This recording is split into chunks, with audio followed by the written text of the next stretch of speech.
Good evening, everybody. It's Thursday night, BornPolitical. Here, wrapping up. This is the election day episode in some sense. We're just a few days away now when we start choosing our new leaders, choosing someone that's going to replace me in particular. And I brought that person on tonight, somebody that I'm supporting. I did have his opponent on earlier because I want to make sure everyone got to meet everyone. And this young man, obviously, me and him have some long history. We were opponents before, and we're going to say that, we challenged each other. And then we've become friends over these years.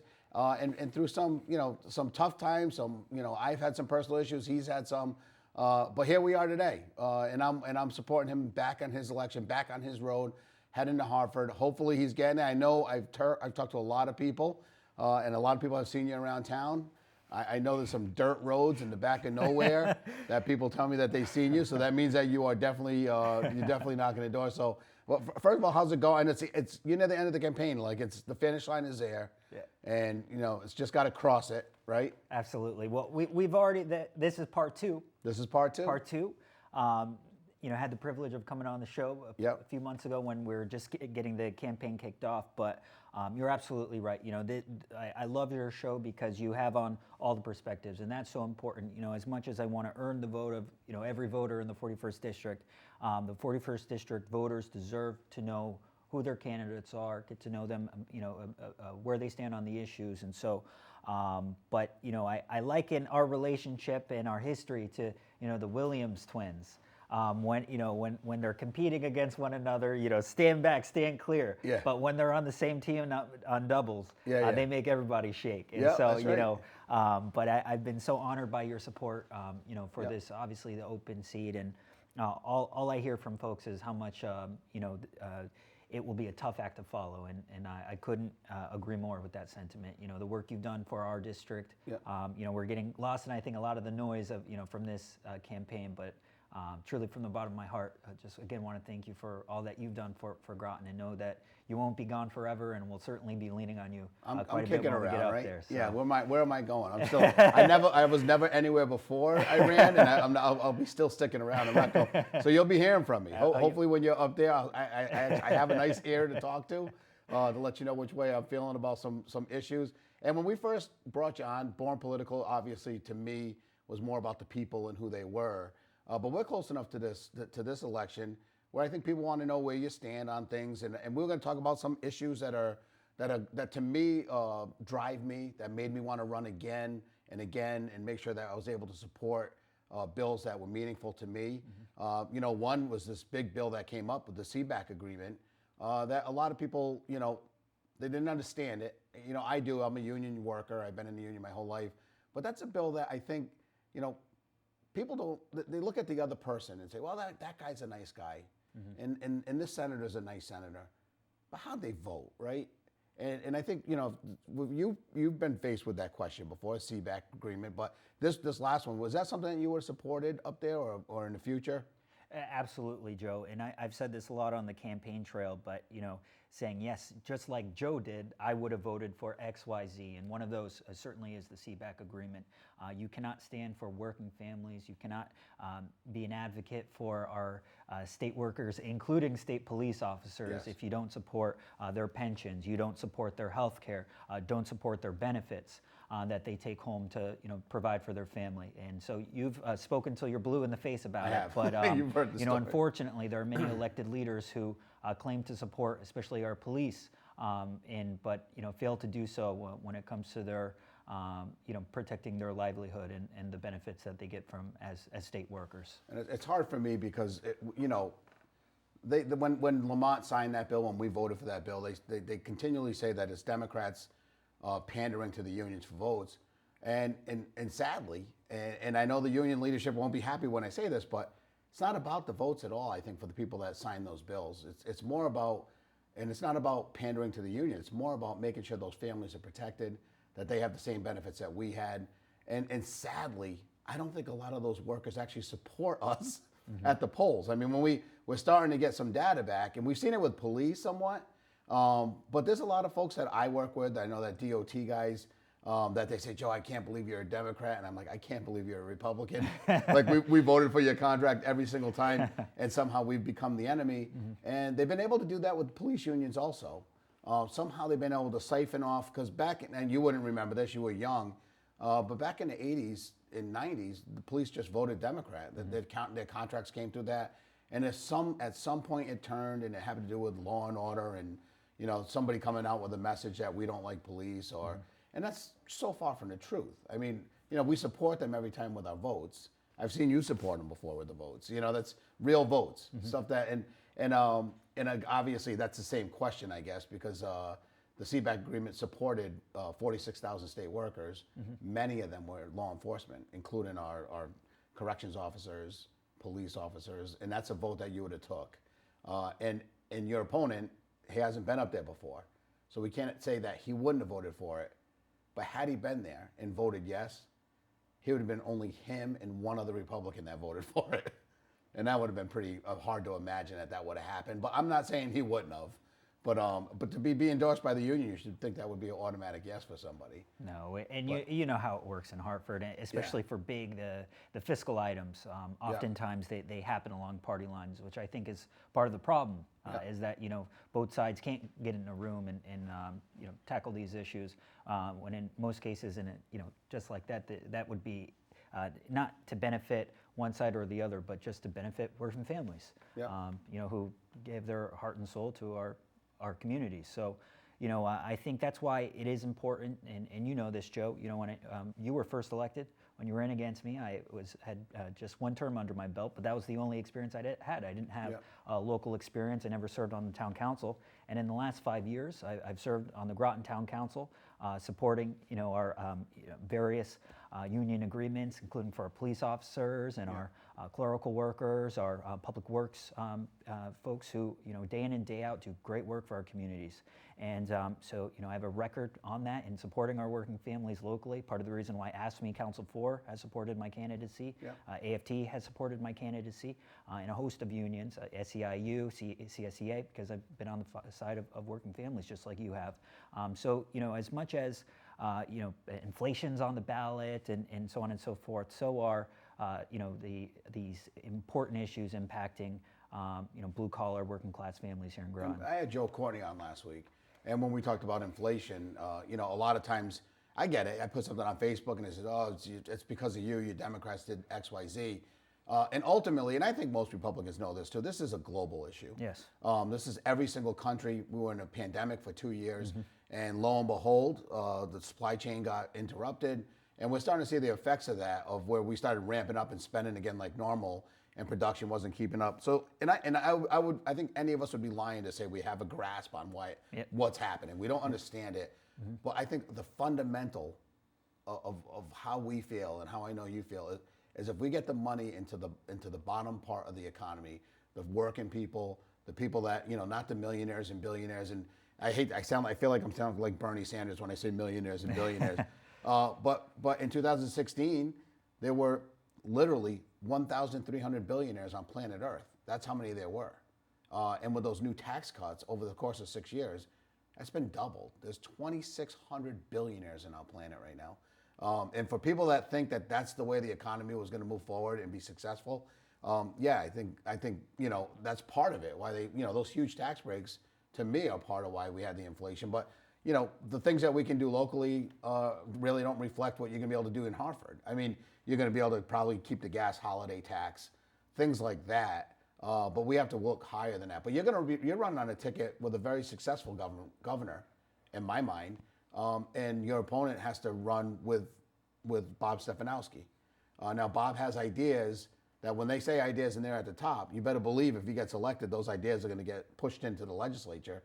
And one of his ideas is to take students that go to private school currently, or if parents want to send their kids to private school, and take that money out of the public school, not give it to the local municipality. Just for example, if you had a kid that was going to St. Bernard's, and he was already there. Well, next year, if he passed the bill, you'd get that $8,000 or $10,000 that Groton would normally get for your kid because they're gone. And it sounds like it kind of makes sense, but it doesn't.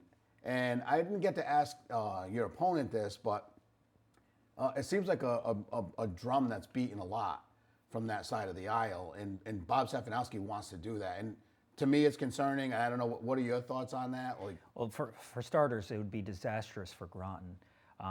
Full disclosure, support Row A all the way, and would implore your listeners to do the same, support the Democratic ticket. We're so fortunate to have a very diverse and qualified and experienced slate, top, bottom, with certainly Governor Lamont leading the helm, but clearly Bob Stefanowski unprepared and unexperienced for the job, especially to support a policy position like that. We are a military community. And so,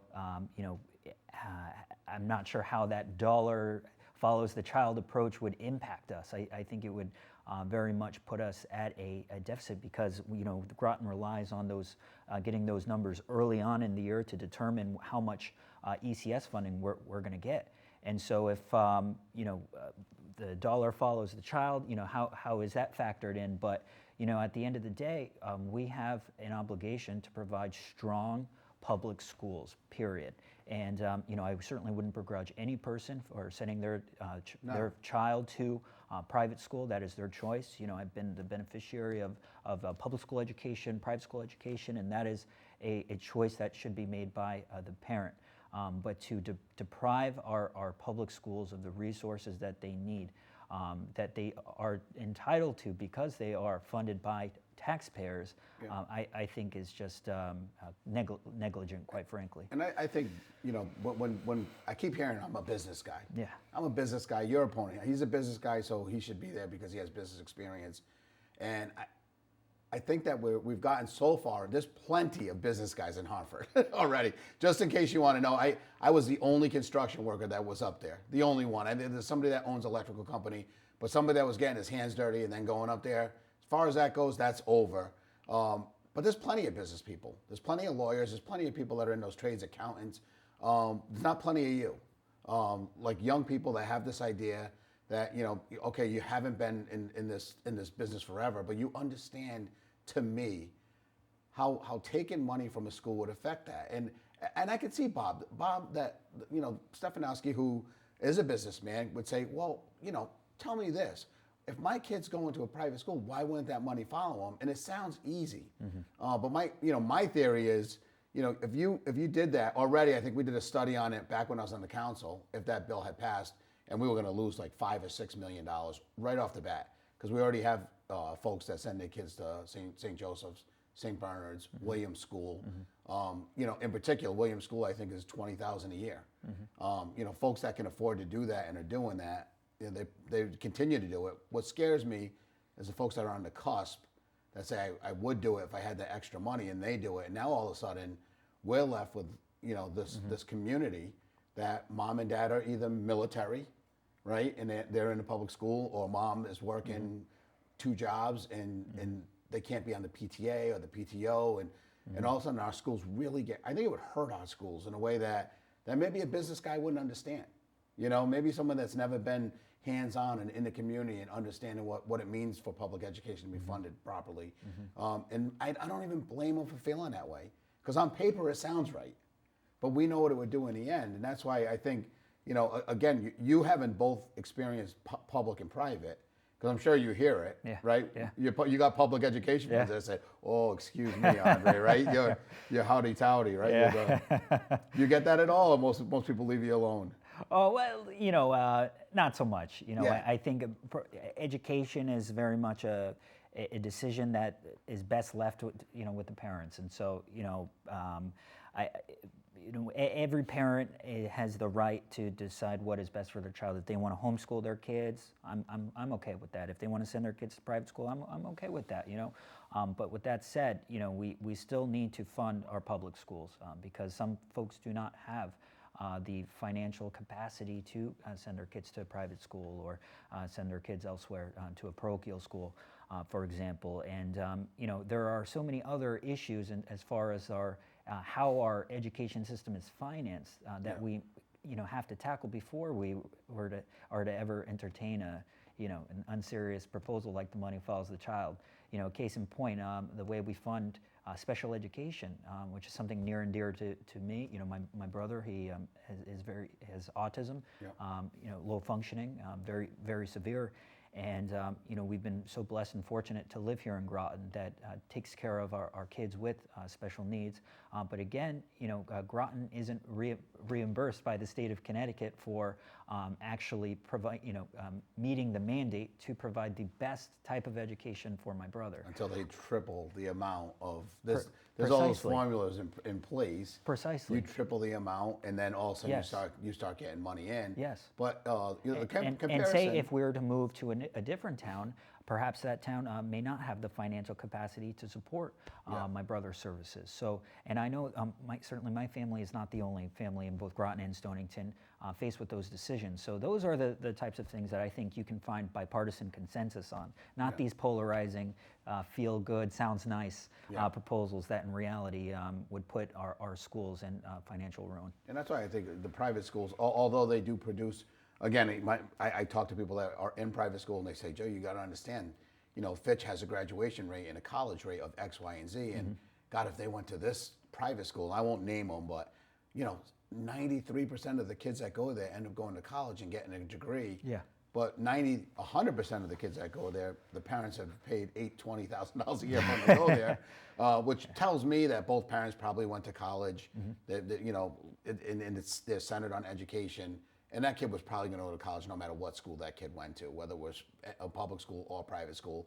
So that doesn't really ring true to me. And then the other factor is what you said about special education. A private school doesn't one day get a kid dropped on them that's going to cost them $100,000 a year to educate with no extra financial help. And then say they have to be able to go there because they can pick and choose who goes there. That's right. And that makes all the difference in the world. And I think that when you explain it that way, and I forgot even the special education, you just bringing it up and reminded me of being on the council thinking, how are we going to afford this? We have these kids that have these issues, and you just afford it because it's the right thing to do. And that's why, public education, although seems expensive at the top, it's a lot of kids that we're teaching. It's expensive anyway. But when you throw in the special education part of it, where, to me, even when you walk into a classroom now, it doesn't resemble what it did when I went to school. No. Or even you. No. I mean, how old are you now? 28. So at 28, you've been out for 10 years. You're like, oh man. Yeah, you see the grays? No. You got a 10-year reunion? Did you do that already?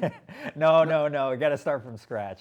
Yeah. That's all right. But it's still, it is this election. There's so many important issues on the ballot, and obviously education, and union rights and protecting reproductive rights, especially. I'm hearing every other door how important that is because. Are you? Because every poll I hear is saying that we forgot about that decision. That the people that cared about Roe v. Wade decision have literally forgotten about that it even happened. I mean, when you're hearing polls, but at the doors you're hearing it. Yes, overwhelmingly.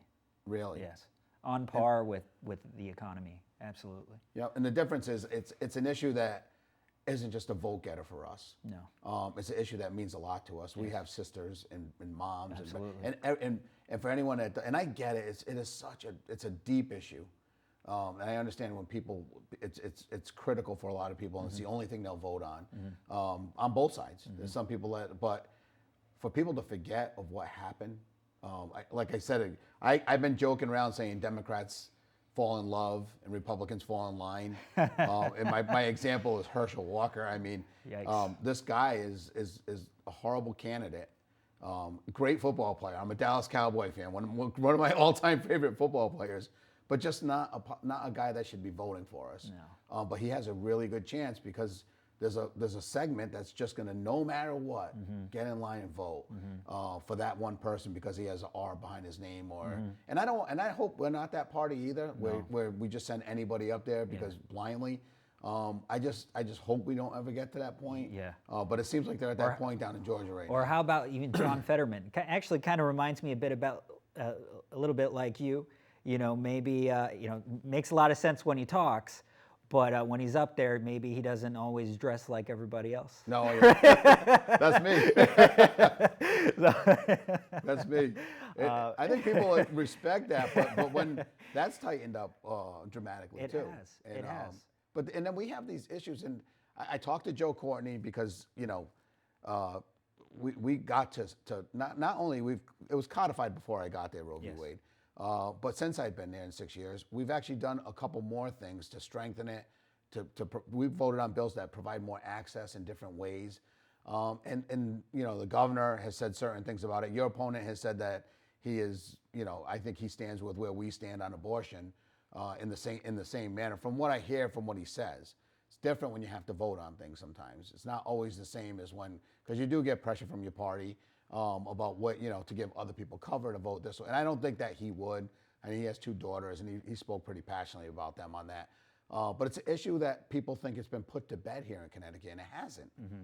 And it does matter who goes up there. It does, and the devil's in the detail. And I always say, if organizations like, I'm very proud to have the support of Planned Parenthood, as well as now the National Organization of Women, and certainly they don't go off on a limb and endorse in a race where they feel like all the candidates are aligned with them on those issues, and so they know that I have a track record on these issues, and I'll be a fighter for them, and again, whether it's that issue and so many others, it's so critical that we have voices up in Hartford more than anything else. Certainly the experience matters, the local experience, state experience, but people who have a pulse of the community.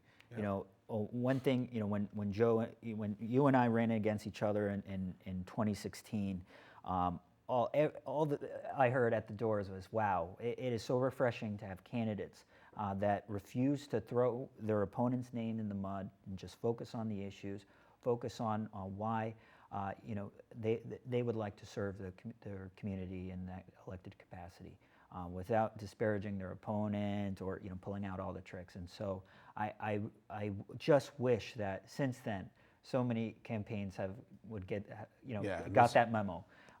And running clean campaigns, issues-oriented campaigns. And one thing I'm very proud of is that we have ran a positive campaign. We haven't done any negative mailer ads, none of those negative ads. We've kept it about the issues.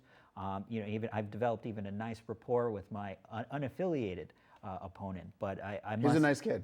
He is, and I met him at a bar one day. Yes, and never. We had a good discussion. I think I'd like him a little better if he were a Democrat. So that we'll work on it. We'll work him on that.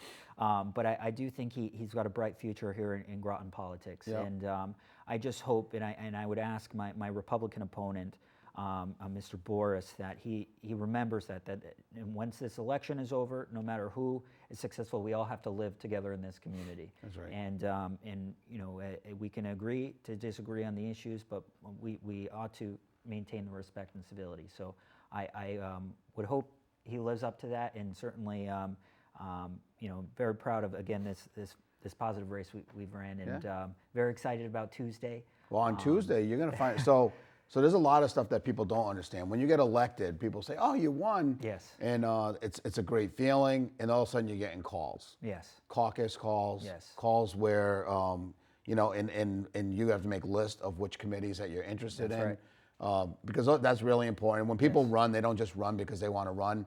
There's your work is largely defined by the committee work. Yeah. And other committees that like they say put down your top 4. Do you have them in mind? I already do. Yes. You already sent the list in? Okay. I've already put it in a press release. So Speaker Ritter already has it. But in all seriousness, I would love to serve on the Finance Committee again, because that is so important. It has oversight and cognizance over the revenue side of the budget, tax policy here in Connecticut, and most importantly, bonding. And that is so critical, as you know, for important infrastructure projects we have coming down the pike, whether it's fixing our roads and bridges, whether it's, investing in our schools, our community centers. We've got so many ideas in the pipelines, school, athletic fields, a lot of talk about maybe a pool down the road. Yep. A lot of folks in your neighborhood, yeah. certainly Pequannock Bridge would love to have a pool.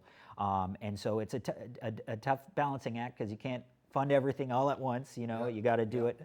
You got to be respectful of the taxpayers, but we ought to invest in our community, and I will do. Finance should be in your top choice, because I keep hearing about this big slush fund that and again, I think it's a ploy.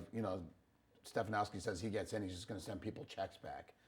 Basically it's their money, send stuff back, and being on the finance, or even being up there at all, when you walk under that door for the first time and try to even wrap your head around that we're in a $60 billion deficit, 60 for our infrastructure, and I think it's like 50 in other post-employment benefits. It's like, it's $110 billion that really, again, infrastructure, you're always going to have that bill there. But we didn't pay for our employees as they went, and we owe this money. And what Governor Lamont said and did. And, by the way, most of these employees have also made concessions. They have reduced benefits, or not as great of benefits that the previous generation of public employees. They call it Tier 1, Tier 2, right, Tier 3, Tier 3A, So I think union came to the table and did the work. Yes. I think the governor is fulfilling the promises made in those negotiations when they take extra money and throw it on those funds. Mm-hmm. Because to not fund it and walk away from it, and I think if you look at, again, the reason I bring up the governor is because whoever's elected is, no matter what, if for some reason you got elected and you were under, oh God, I hope it didn't happen, but if Bob won, he would have his ideas on the table about what he wanted to do. And being on the finance committee, you would be able to stop a lot of those ideas that, no, you don't just give all that money back if you owe that money. It's not a slush fund. If it's almost like me saying I got $3,000 in my bank, but I got a $100,000 credit card bill. No, you don't have three. And to be clear, Joe, you know this from having served. Ned Lamont, by any stretch, he is not some fly off the cuff, progressive. He is a moderate Democrat, fiscally, I think more conservative than not. Most, yeah. And so, and despite that, at first, he was a very tough negotiator, but he came to a fair deal, and it was a fair deal. Yeah. And so, I'm glad you brought up the CBAC agreement, because I think it was really one of the greatest accomplishments, certainly of the legislature during your time. In addition to obviously paid family medical leave and minimum wage increase, which you were on the front lines, pushing. And another bill that you would have supported, right? Absolutely, and will in your legacy, be on the front lines advocating for policies like that. Well, the good thing is we fixed it. Robin Porter, who was what a strong leader she is, and really, because we were in a point where battling for minimum wage, and just seemed like it couldn't happen. Yeah. And she continued to push, and we pushed together.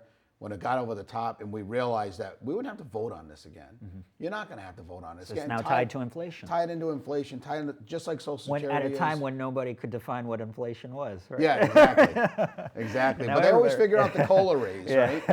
Yeah. We're already down to 2 minutes. Can you believe it? I know this is going to have to give you another, upgrade you to an hour. No, if I do an hour, people will shut the TV off. They barely watch now. An hour of me they can't do. But a lot of the show has to do with the guests that we have, and I'm happy to have you on here. I've had a tremendous amount of good guests. I haven't had. You're the only guest that is running for a seat that I currently hold, and I'm supporting you, and I really think that that you can go up there and make a difference, because I've seen what happens up there. I know that it takes somebody that can talk to other people. It takes people that can reach across the aisle. I think you can do both of those things, and it's not going to be easy. It's a fight for money up there, and it's going to be. I think we're going to have a couple more tight budgets. These last couple of years, they've got to be, take a break. I have 1 minute left. You want to say anything about this Tuesday? Looking at the camera, let these guys know what's happening. Absolutely. Well, Joe, I'm so humbled by your support. Asking every voter in the 41st District, consisting of the southern half of Groton, Stonington Borough, and Mystic, to support Row A in my candidacy for state representative. I'll be on the Democrat and Working Families Party line. Make sure you vote. Polls open at 6 a.m., close at 8 p.m. Tuesday, November 8th. Make a plan to vote. Just vote, no matter who you vote for. Our democracy is truly on the line. And let's have a big turnout this Tuesday, and can't wait to continue working with you, Joe, and leaning on you. BornPolitical, this is this Thursday. Yes. Thank you guys for tuning in once again. We didn't even get a chance to talk about the election stuff, but we'll have him on definitely later. Hopefully as Representative Progress Report, right? Aundre Bumgardner. You'll be on a lot. Thanks again, guys. We'll see you next week. Don't have my guests lined up yet, but we're going to see what happens with the election first. Take it easy, guys. Thank you.